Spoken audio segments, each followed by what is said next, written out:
Hello guys, so basically I'm going to shoot a video while coding along.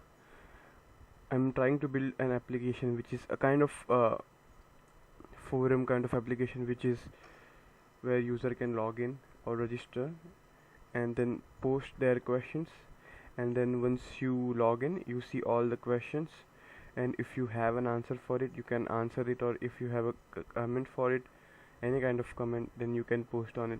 It's a kind of simple application.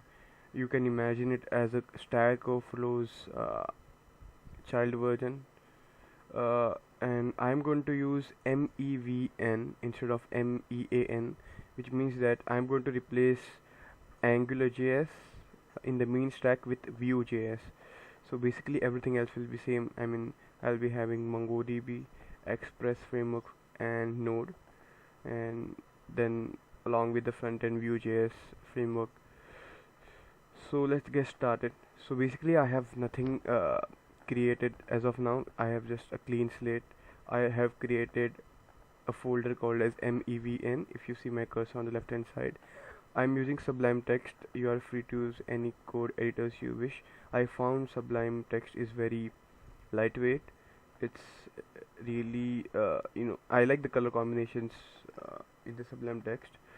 So let's get started. And the prerequisites for this is you need to have Node.js installed. You need to have a code editor.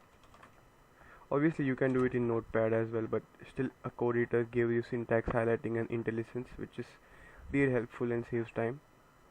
You need to have Mongodb, which will be our database. We are going to have a terminal. So I am using commander CMDER, which is a free terminal for Windows. Also you are free to use git bash, which will give you nice Linux like terminal commands like ls and pwd, which is not actually going to work on a normal Windows terminal. Okay, so terminal, and last but not least, you will need a fresh mind to start with the coding. So yeah, I hope you guys are ready to go ahead with it. Let's get started. So I'm going to do is I'm going to go to the browser and just like to show you from where you can download Node.js.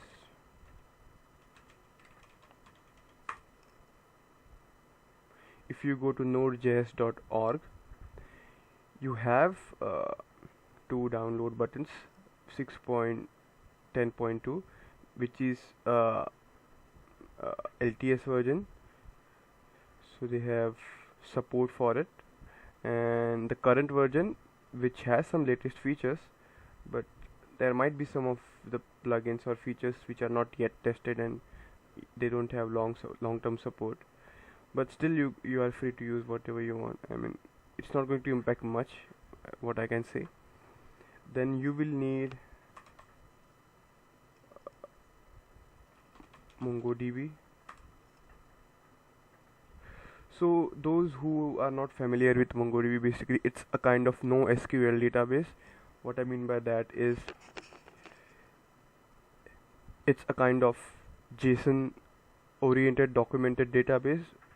So each file or each entry in the Mongodb database is actually a JSON document, and it's a NoSQL database. What I mean by that is the schema for your database is not fixed. So let me give a quick example what I mean by that. When you consider a strongly schema or SQL kind of database, you have 4 columns: first name, last name, you may have the email address, and one is hobbies. Okay, so what I'm going is I'm just storing user and his hobby. Okay, so now the first user may have just one hobby. Okay, second user may have different hobbies. Okay, so they can be multiple, and so I mean you are not sure if any user is going to enter a hobby in the database. So in such cases, I mean, I know this is a very lame example, but still you can imagine that a database wherein you are not sure if every record in a particular table or particular collection is a term used in MongoDB instead of table in MySQL. Okay, so you are not sure if each collection is going to have similar kind of fields or similar kind of schema or similar kind of structure.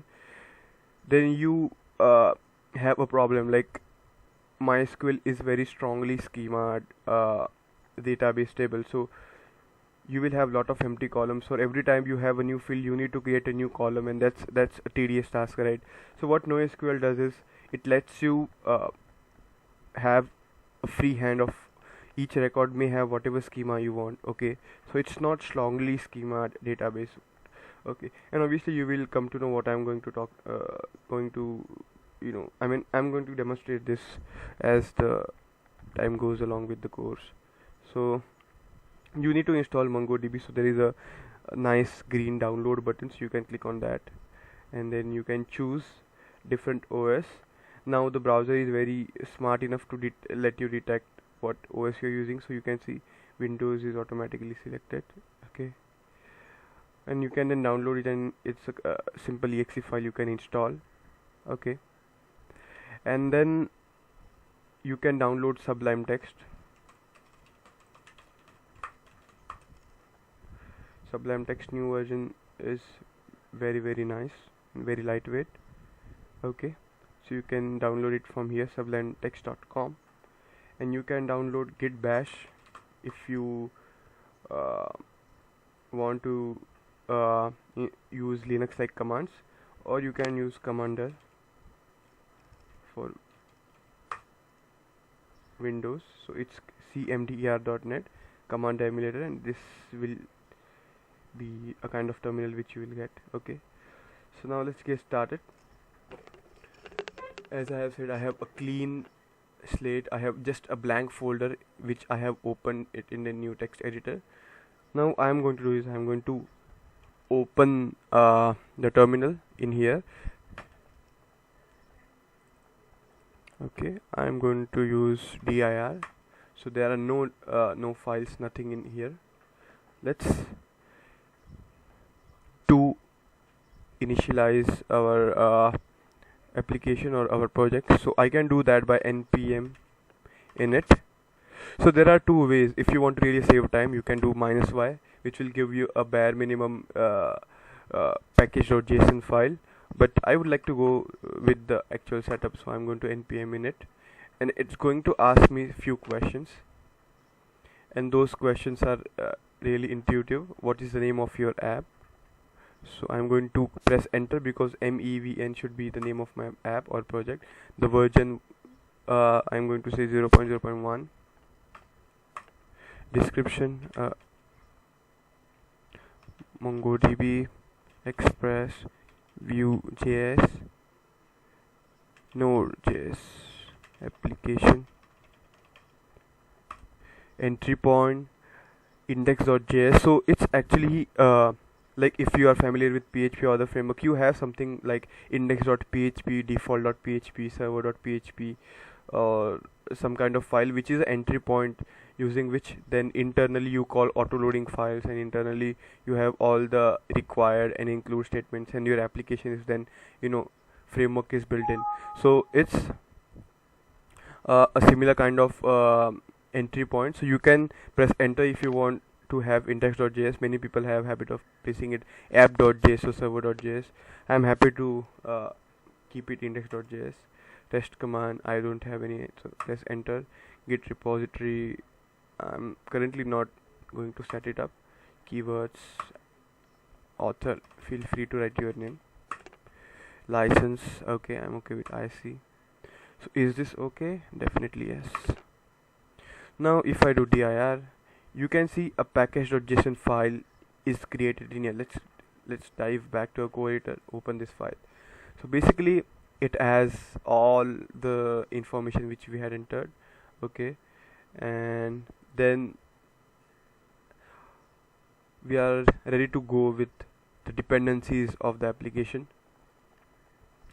So each dependency in node concepts is installed with npm. Okay, npm install is a standard command. Now if you see tutorials, if you want to install any application, you might see -g and then the name of module, or you will see --save. So I'll just spend 2 minutes in letting you know what I mean by that. Is let's first install an application. I'm going to install npm install express,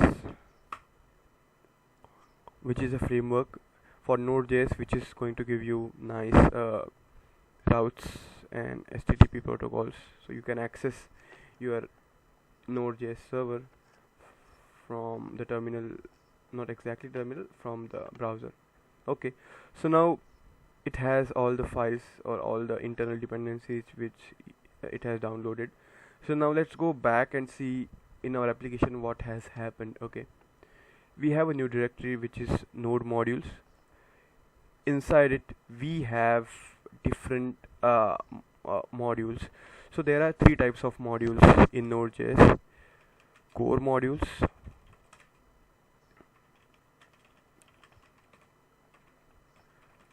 third-party modules, and our local modules. Okay, core modules is something which you have inbuilt in the Node.js. I mean, it comes with the Node.js. You do not need to install it. You just require it, or I mean, you just call it and use it. That's simple like that. Okay. Third-party modules is something which we download from the internet. Like we just downloaded Express, so you can see Express. Yeah, you can see Express is here. Okay, so it's downloaded the Express module. Okay, the local modules are one which we create. Okay, and then we call it and use it. Okay, so simple as that. Now I have installed Express module, but in the package.json, which is a main kind of file which manages the dependency. I mean, you can imagine it as composer.json file if you are familiar with PHP and Composer. So it is not having any kind of dependency in this JSON. The reason is because we have not installed it and added a flag --save express. So once I do and install it by this,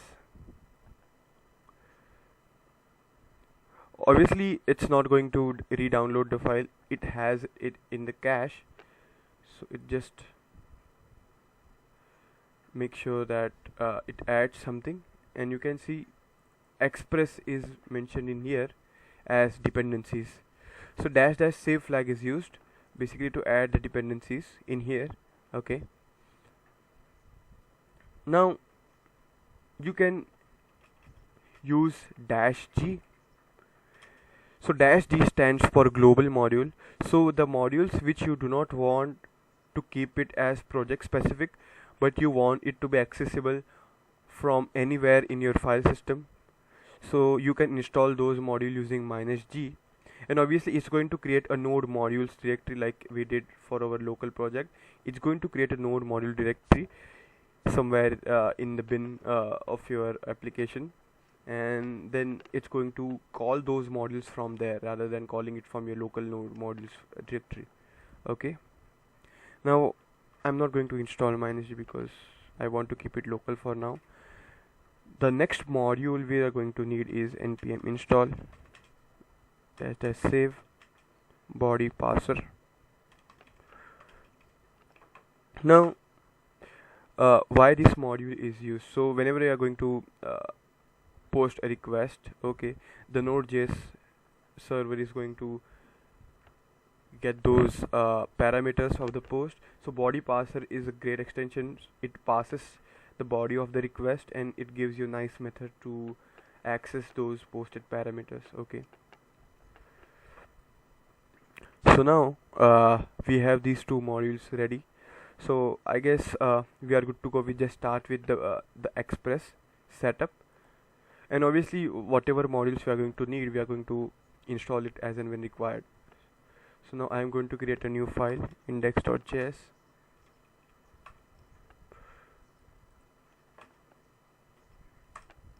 Okay, now why index.js? Because obviously we have specified main entry point as index.js, so the same name has to be in here. I'm just going to do console.log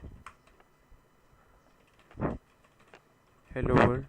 I'm going to save it, and just I'm making sure that the node is running properly. So how I can do that is node, either I can do node index.js and I can see hello world. Okay, so now let's do one thing. Let's get started. So I'm going to require a module. I want to use it, so I want to use it a module called as Express, which is a third-party module. So remember, we install it using -- save. So I'm going to do Express, and I will need body parser. So you can do like where body parser.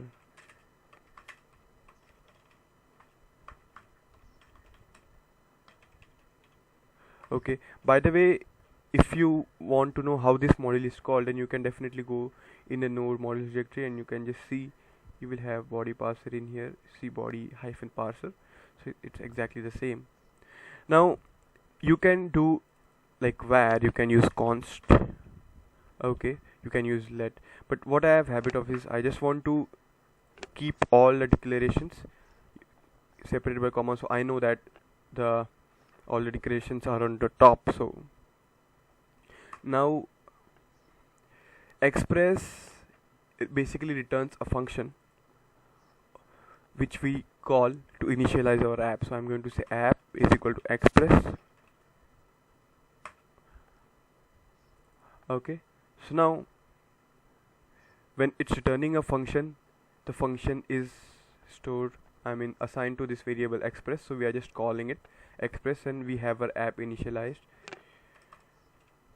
Now we are going to listen to a port and just start the application so it can be accessible from the browser. So I can do app.listen, the port name I will keep it 3000, and a function console.log node is started on port 3000. Okay, so now this 7 lines of codes are enough to get started. So I'm going to do node index.js, and you can see node is started on port 3000. So to test this, I can just go in here and type localhost/3000, and you see cannot get /. And if you think that it's an error, obviously it's an error, but we are going in the right direction. So our port 3000 is now accessible because it's listening. Okay, so now two things in here. First of all, in the entire this video, I'm not going to use normal function, but I'm going to use something is called as fat arrow function. So okay, instead of a function, I'm going to use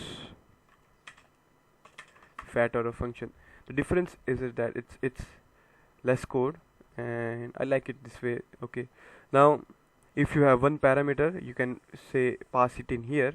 If you have two parameters, obviously you can pass comma separated.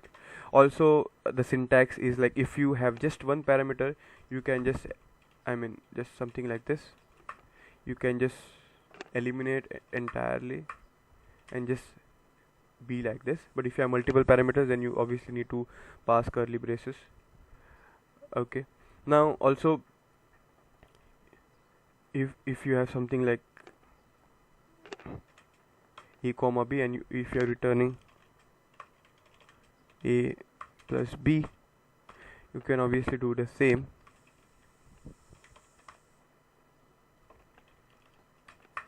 A plus b, it's going to work the same. But what I like about arrow function is if you are going to return just one statement, so basically this is called as the body of the function, and if it has just one statement, then you can just eliminate entirely just keep it like this, and it's exactly, I mean, this line of code is exactly similar to this. So it's a kind of ES6 ECMAScript 6 function,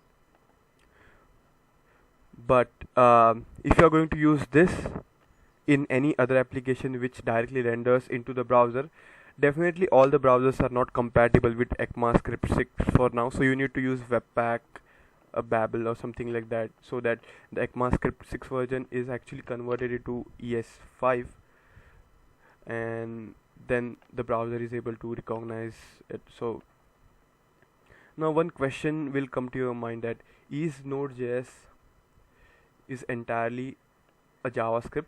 I mean, whatever you are writing, how Node.js is able to compile it and know and then render the output?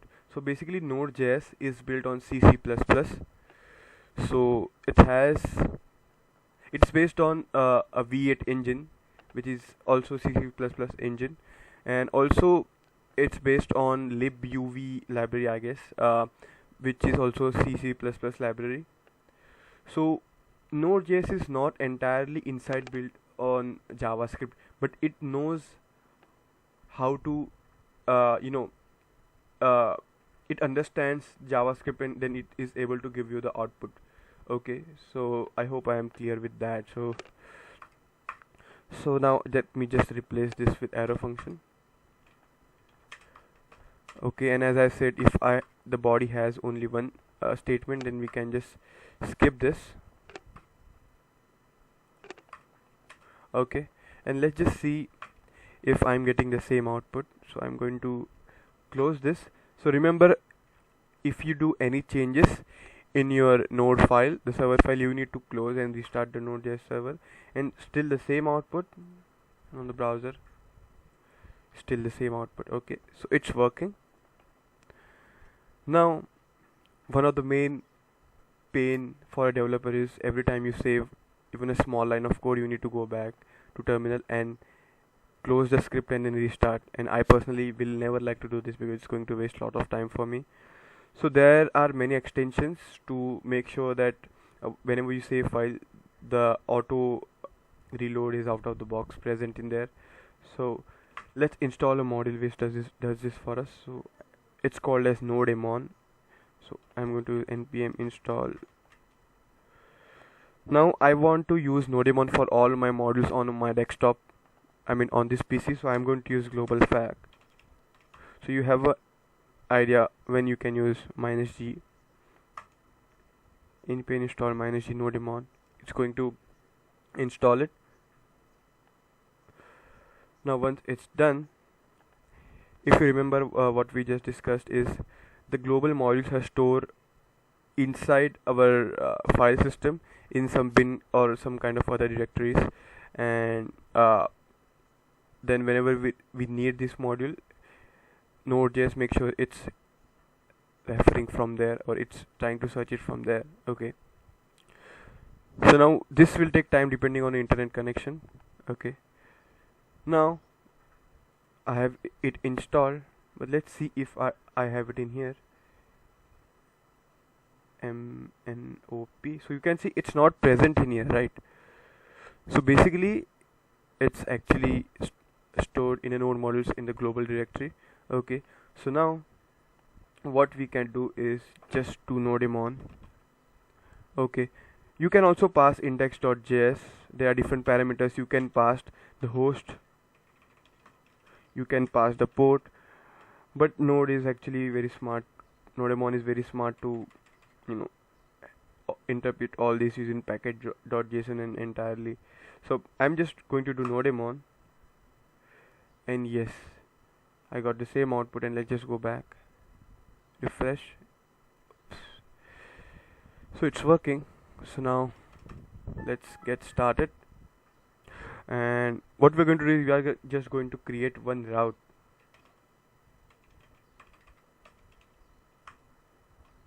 /, and as I said, I'm going to use arrow function.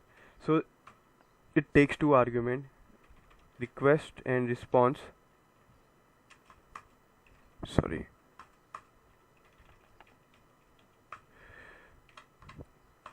Now you can do it like this. No one is going to stop you for that, but it's an industry standard that you use REQ for request, RES for response. Okay, and then I'm going to send a response. So response dot send. It's working. I'm going to save this, and as I save this, I mean, let me use this save. You will see that this is reloaded, and obviously it's actually giving me a kind of error, and it's obvious because I have not used fat arrow. So now I'm just going to save it again, and you can see it restarted automatically without any Control C and then restarting again. Now if I refresh this, I'm going to get it's working. So now one thing which is really vital as a developer is keeping comments in your code base, because it's not going to help you when you want to visit back to a particular file and understand why you did this. It's also helpful for any other developer or any other tester to actually come to know why this function is written. So you can do requires and initializations. Okay, this is listening to the port, and this is route URL.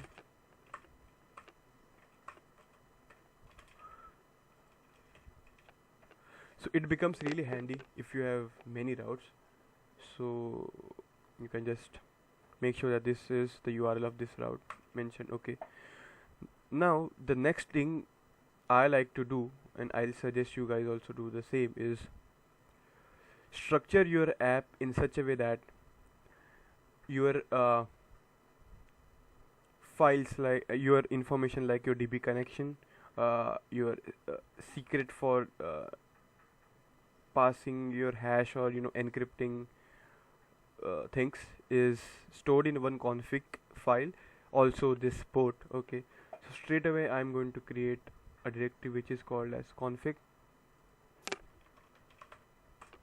and inside config I'm going to do new file, and I'm going to save it as let's say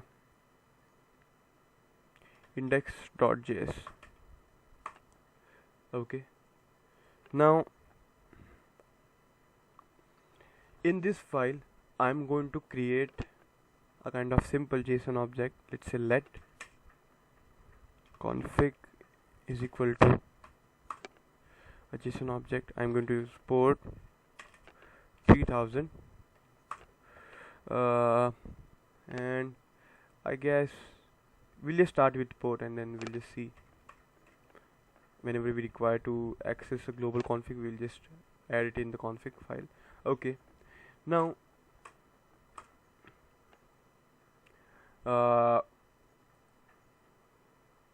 I want to export this entire config variable so that it's accessible in here. So I can do something like require this module. We'll see how we are going to do it, but when I require and pass it in the variable, this config variable is available in here.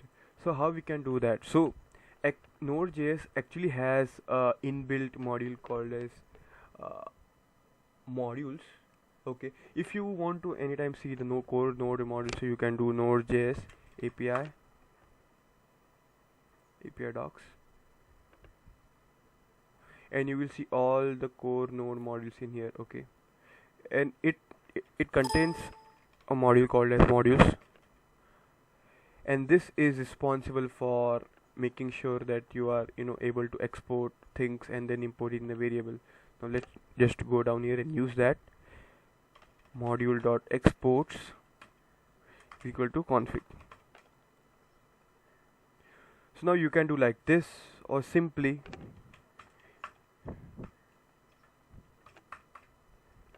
you can export it like this. It's exactly the same.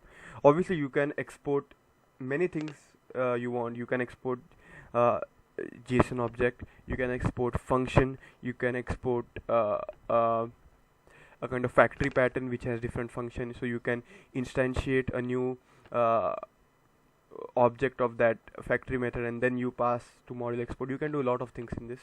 Okay, so now I have it exported, module.exports. Now let's just go back and require this. So config is equal to require.